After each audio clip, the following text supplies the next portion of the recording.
I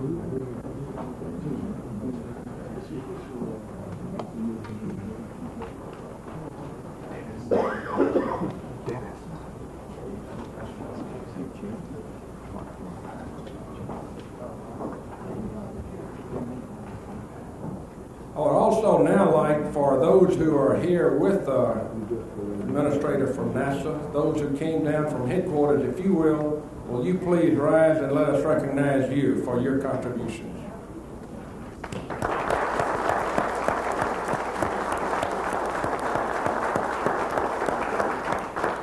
I would like to read House Joint Resolution commending Daniel S. Goldin for outstanding service and accomplishments. Whereas it is with great pride and pleasure that the Alabama Legislature honors Daniel S. Goldin, Administrator of the National Aeronautic and Space Administration, we know as NASA, for his tremendous leadership over the past 3 years.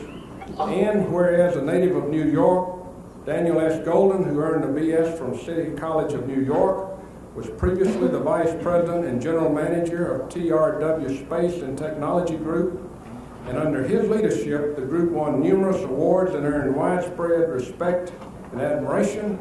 And whereas under the guidance of Mr. Goldin, NASA has made milestone achievements and improvements such as the completion of the Lewis and Clark remote sensing spacecraft and reparation of the Hubble Space Telescope, and the significant reductions of space construction time and cost.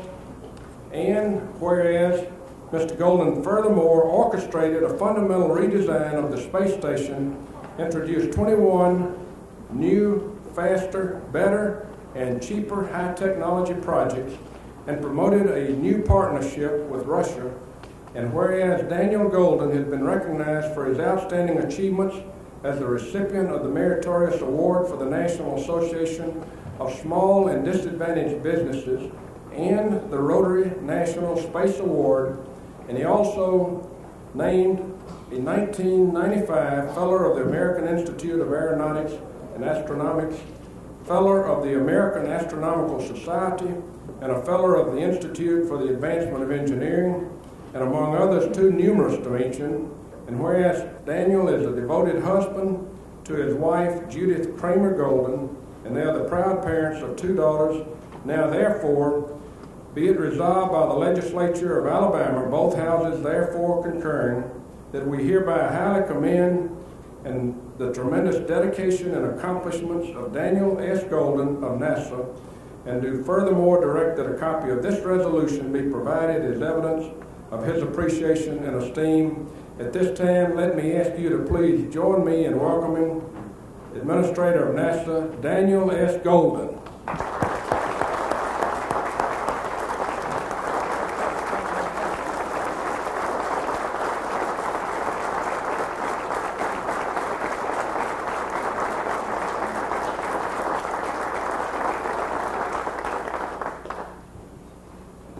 I am really touched by that standing ovation, and I'm really honored to be here. I believe I'm the first NASA administrator ever asked to speak before this distinguished body, and it is a very touching experience. Now I'm going to speak in a foreign language to you, South Bronx. And I don't speak Alabama, but my heart's in Alabama. I had an experience recently. My mother and father came to visit in Washington to see if I was doing my job right. They check up on me all the time. So they came to Washington, and I took them up to Capitol Hill. They met a number of members of Congress, and I kind of squirmed a little bit as they asked him some embarrassing questions about his son. And it was a real good experience. It was just before Memorial Day weekend. And then on Saturday, Memorial Day weekend, we were inviting some people over for breakfast, and I had to go get some bread. My wife said, "We're out of bread, go get some bread." So I said, "I'll go get some bread." And I asked my mother to come along, and I said, "We're going to Old Town, Ma." She said, "Old Town, Virginia? Oh, man, it's just exciting. See all the historic monuments. I know George Washington was there, and all the famous American presidents were there." So we drive into Old Town. I mean, she was really excited. I didn't want to set it down too fast. We come to the corner of Washington and King Streets, and there, right down the block, she sees Banana Republic and McDonald's. And she got really upset. And she said, you know, I came to the Old Town because I wanted to hold on to the past. You know, things are moving so fast I can't handle it anymore. And she says, what I see is boutiques and fast foods. And I'm frustrated. And she is reflecting what's going on in this country today, you know, moving so fast. We take advantage of all the technology that gets developed, and we complain about planes not being on time, but it's a miracle to fly in a plane. I was out running out at by National Airport by the Potomac River, and on Sunday there were hundreds of parents with their children just standing there watching the planes come overhead. They were admiring that miracle, yet all of us that travel a lot will sit in the airports and grumble about it. Technology is not our enemy, it's our friend. And it makes life on this planet a lot better, and it enriches life. But there are a whole bunch of things going on now that cause a lot of stress and concern, and there are 5 points I want to talk about. First, the Cold War's over. Hopefully we're going into a new period of peace. I was in the weapons business. I aimed missiles at Russia. And just 3 years ago, I walked in the missile factories that I was targeting. Who's our enemy and who's our friend? I'm not sure. There are some pictures in factories in Europe about an Airbus 320. It's a cartoon, eating the American aircraft industry. We work with the Europeans to defeat the evil empire. Who's our friends and who's our enemy? It's hard to tell. I mean, we're in a very confusing world. We got to pay down the debt. We won the Cold War, now we got to pay down that debt, and that's what the discussion's about all around the country. No one did anything bad, but it's very frustrating and very hard. The other problem that's facing us is even more ominous. We're going from a manufacturing age to an information age. In 1984, 80% of a computer was built on a production line, just the way you build refrigerators and TVs and cars, and 20% was in software. Within 6 years, 20% of a computer was hardware and 80% software, and today less than 10% of a computer is hardware. Our children are number 13 in the world in math and science, and when we don't excel technologically, we could lose the battle. So we see this transition in the job market. That's causing stress and strain among the people. There's a third problem, global competition. I went into Circuit City. I think you have some Circuit Cities down here. And I said, I want to buy a new audio system. And there's a young man, he had dewdrops on his cheeks. Maybe he was 19 to 20. And I said, so he says, what do you want? So I said, well, I want a turntable and a tape deck. The kid breaks out in laughter. I mean, I hadn't bought an audio system in years, but the real problem was, I said I wanted it to be made in America. And he said, that's impossible. You can only buy electronics made in Japan. That's what we sell here. So what's happened in the marketplace where we had inflation and recession years ago, and you could always recover because the domestic market determined our product base and our sales base, if you don't do the right things in technology, there's a huge vacuum created, and in walks the international competition. So it's a global marketplace. That too is causing a lot of stress in people who have their jobs displaced. Now the other problem we're facing is American industry has to show near-term profits. American industry has no more of a vista than 3 to 5 years. Who is doing the long-term research? In fact, the Wall Street Journal, May 22nd, in the marketplace section, talks about the fact, and there are all these curves of the investment in long-term R&D going down by American corporations. So this is really of concern. So you say, okay, well, maybe the government's going to take care of that. Now, corporate executives, they're not bad. They have to meet the near-term financial markets. Shareholder value is defined as what is the value of the stock today. Now, decades ago, my aunts and cousins and uncles, they used to buy, AT&T stock, and you clip the coupons for 20 years. Shareholder value is, am I going to clip coupons in 20 years? So the question is, who is worried about my grandson, who's a year and a half when he graduates college in the year 2015, as we solve the problems of today, who is worried about my grandson's future? No one's irresponsible, but as we have industry downsizing and not worried about long-term R&D, and rightfully so because the financial markets won't tolerate it. In fact, in the New York Times, there was an article 3 weeks ago, I think it was on Sunday, the new CEO of a major American corporation took over a year ago, and already they were screaming for his head because the stock price hasn't turned around as he restructured the company. So we're being pushed by the near term, and everyone is frustrated and angry because of all these things. But and America's going to come through this, we're going to be great.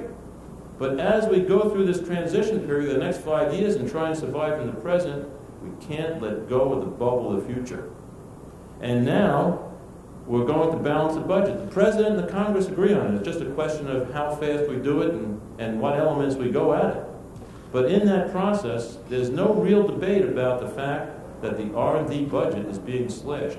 We've been slashed to the bone, and the long-term basic research is not funded by universities and industry. It's funded by the federal government, and in this desire to cut the deficit, we may be destroying our ability to compete 20 years from now. But my grandson doesn't get a chance to vote. He can't go to the polls and represent himself. And we that are in government, we that are in industry, cannot lose the sight of the fact that America is about the future. We're pioneers.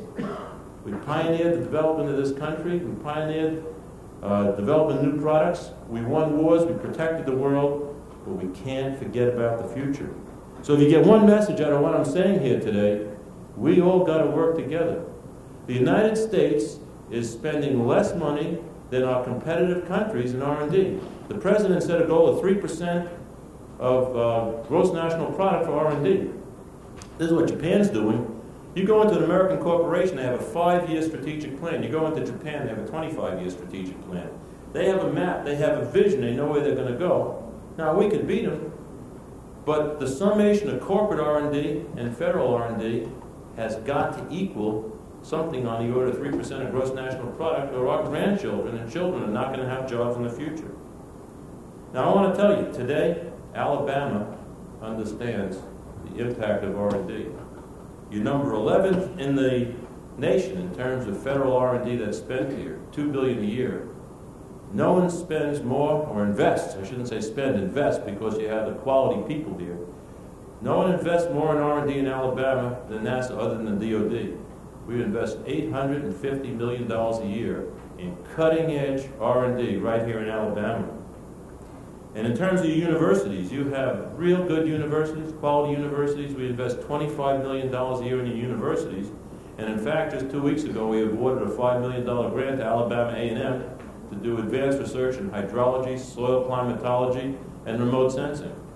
This is going to support an industry in the future that could be $15 billion a year. Right now, it's only $800 million a year. But in order to continue in the new order, we're going to have a strong partnership. In order to attract the very best, and we're talking about putting a brand new science institute into Huntsville, Alabama, that's going to be the focal point for biotech, advanced materials, and a variety of other areas. We got to have a partnership with the state of Alabama. You can't get world-class science unless you have world-class people. And we've been working with Dr. France at the University of Alabama at Huntsville. That's very, very strong, but we've got to make it stronger in the science and technology area. And we're going to have to work together with this legislative body. World-class science gets done by world-class people. World-class people get attracted by world-class universities. And if we're to achieve the vision of this Science Institute, University of Alabama is going to have to team with Auburn and some of the local universities, bring in some other national universities, have the investment, so people say, yeah, that's best in the world in those areas. That's what's going to happen. Now, I'm not here to ask for money. I'm just here to say we're here to work with you, to have a partnership. We understand how you have touched America's future. You've done unbelievable things down here in Alabama. And in 1961, Weda von Braun, who was then director of NASA Marshall, which is what Porter Bridgewell's doing now, came to this organization and said, I need $3 million to be invested in the University of Alabama at Huntsville. They only had 2,000 people at the time. They now have 7,000 people. That was the seed corn. It wasn't big bucks, but it got the situation going. So we're going to be working with you. And we know that this legislator has a tradition of looking into the future. But not everybody understands the future like you do. We at NASA, we didn't wait. 3 years ago, we vowed that the American taxpayer had very precious dollars invested in the future, and the Cold War was over, and we had to restructure. We didn't whine and cry. We stepped up to the batter's box, and we said we could do much more with much less money, And in the last 3 years, we reduced the 5-year budget projection for NASA by close to 40%. And we didn't cancel programs. That's the amazing thing. We added 21 new advanced programs, many of which are being managed out of NASA Marshall in Huntsville. What we did was we eliminated overhead, we cut infrastructure, and we increased productivity. Our productivity projections are to increase about 40%. So we could look the American public in the eye and said, we are worried about the future of your children. We do the right thing. Now, there's an anger towards the federal government, but if some nation attacks us, we need defense. The federal government does that. People work a whole lifetime, and they need to know that they have some security in their retiring years so they get Social Security. My grandson needs the thought of economic security when he graduates college, and that's why we have NASA. We do bold and noble tasks. We reach out into the universe. We land on planets. We do basic research that has no payoff. We don't even know where it's going to lead till maybe 10 or 20 years from now. And that's what we're all about. But my message to the Congress is, NASA has done what you want other agencies to do. We stepped up to the plate. We're downsizing 55,000 human beings, good people. And close to 20,000 are already in other areas that are off the NASA payroll, with close to another 35,000 to go. So we are there.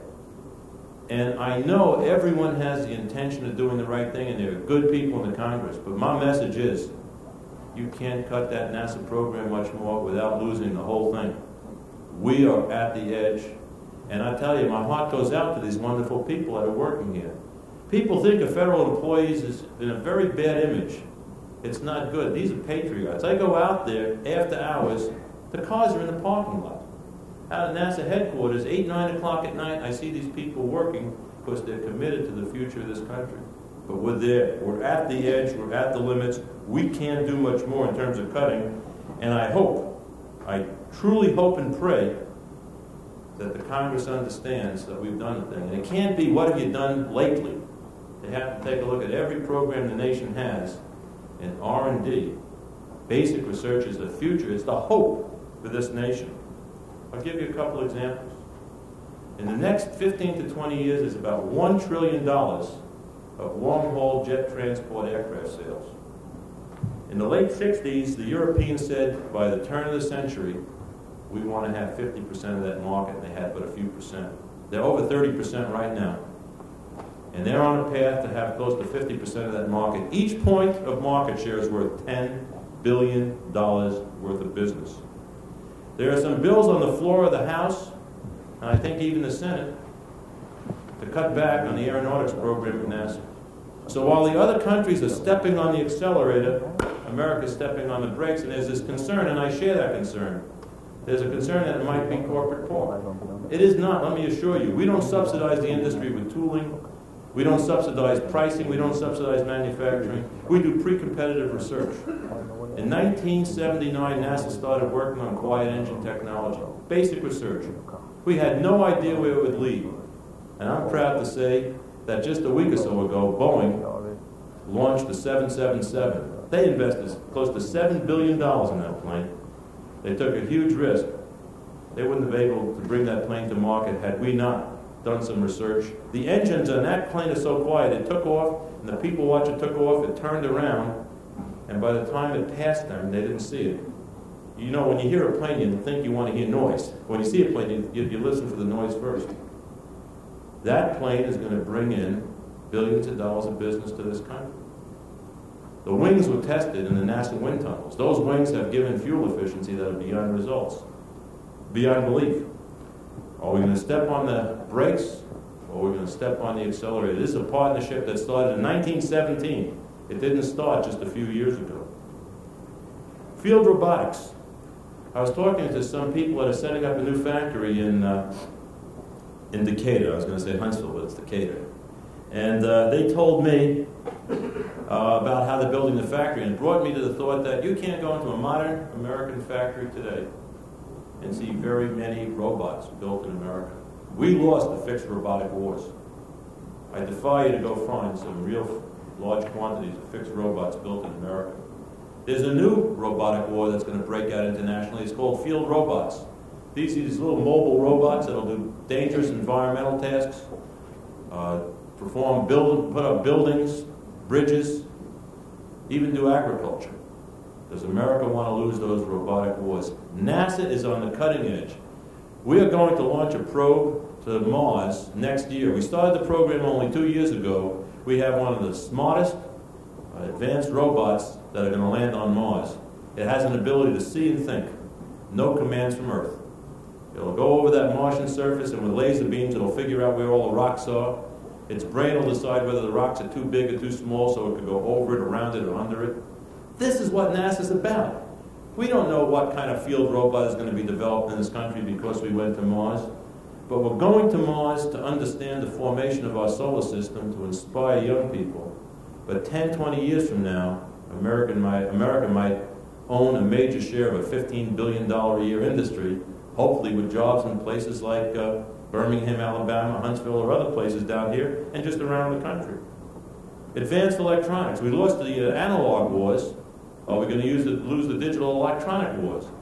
Because of the space station, we're going to figure out how we could build better electronics and micro machines. Electronics that are measured by just hundreds of atoms. Do we want to cancel a space station and lose the digital electronic wars? This is what it's all about. I recently went to China. And when I was in China, I couldn't believe what I saw. And if you haven't been there, go there. In Shanghai, a city of 13 million, 3 million people are building bridges and tunnels and factories and financial centers and airports. And as I went into some of the research labs, I saw some of the bright young people that came from the United States, some of whom I hired. I said, "What are you doing here?" They said, "This is where the opportunity is." I said, "Aren't there jobs in the U.S.?" They said, "The opportunities are better here." So we all have to think about something. Is the 21st century going to belong to America? Or is the 21st century going to belong to some other country because America is getting its act together and is spending such a focus thinking about surviving in the present that we're not making that long-term investment? And I want to tell you, just think about it. How many organizations in this country are having a vision 30 years out, are building things today thinking about how it can impact 30 years out? Right now, today, we're working on micro machines that are so small they might be injected into your body through a number 16 needle. These machines are built out of microelectronics, nanoelectronics, which is 1,000th the size of a microelectronics. We're working on virtual reality that doesn't just have sight, but we're working on virtual reality that has sound, has touch, has heat, and cold. So you get total immersion. We need that to go explore a planet. Think about how you could use that in previewing a factory operation before you build a factory. Think about the entertainment opportunities. We intend, in the next 20 years, if they exist, to be able to take pictures of planets around stars within 30 to 50 light years of Earth. Think of the impact it will have if we could find ourselves a blue planet with water and oxygen, carbon dioxide. Unbelievable. But when we do that, we will develop communication system technologies that you can't even think about today. You can't plan that. And that, again, is what NASA is all about. And I give you as an example. Here's a magazine. It's called Physics Today. It's a scholarly journal, but on the cover of this magazine, there's a picture of some mammograms. And there's a picture of a standard mammogram here, which just looks like a bunch of little dots. It looks like pepper, if you will, on a piece of white paper. And over here in this corner, you can see some little bright lights. What is that? Those are microcalcifications of a woman that had breast cancer. But up until the time that you could take these mammograms, you couldn't detect it. Where did that come from? The Hubble Space Telescope. Where did the Hubble Space Telescope get built? Right here in Huntsville, Alabama. So the headline is, medical researchers and astronomers get together to figure out how to make a mammogram that could detect microcalcifications 1/5 the size we could detect today. So while we improve the quality of the life of many women, and who knows, it might be my daughters and my wife 10, 15 years from now, we build whole new industries. Now, do you think I could have testified, or my predecessor could have testified before the Congress and said, we're building the Hubble Space Telescope because 15 years from now, from the basic research we're doing on Hubble, we're going to be able to detect microcalcifications 50 microns in diameter? No way. But I could assure you that NASA is going to work day and night. We're going to work with whatever it takes to assure that our children have a future. You know, down here in Alabama, you saw SCI grow from a NASA engineer's garage into a Fortune 500 company. You saw Integraph grow from a small company that benefited from some NASA contracts to one of the leaders in the world in CAD/CAM workstations. So I think we have a great partnership going with Alabama. We're going to push you real hard on the universities and supporting Dr. France, and he didn't ask me to say it. But we got to work together, and we also got to work together to make sure that the people of Alabama and the people of America understand America's about the future, not just about surviving the present. Thank you very much.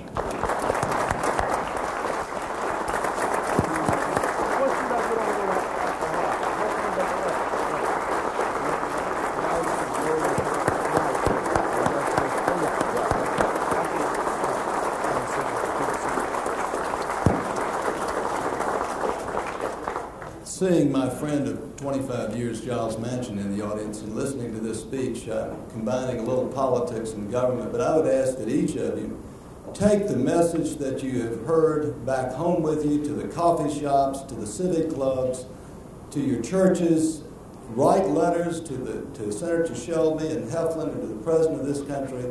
Don't let this message die here today. Thank you very much. The purpose for which this joint session having been called, being completed, we now stand in adjournment.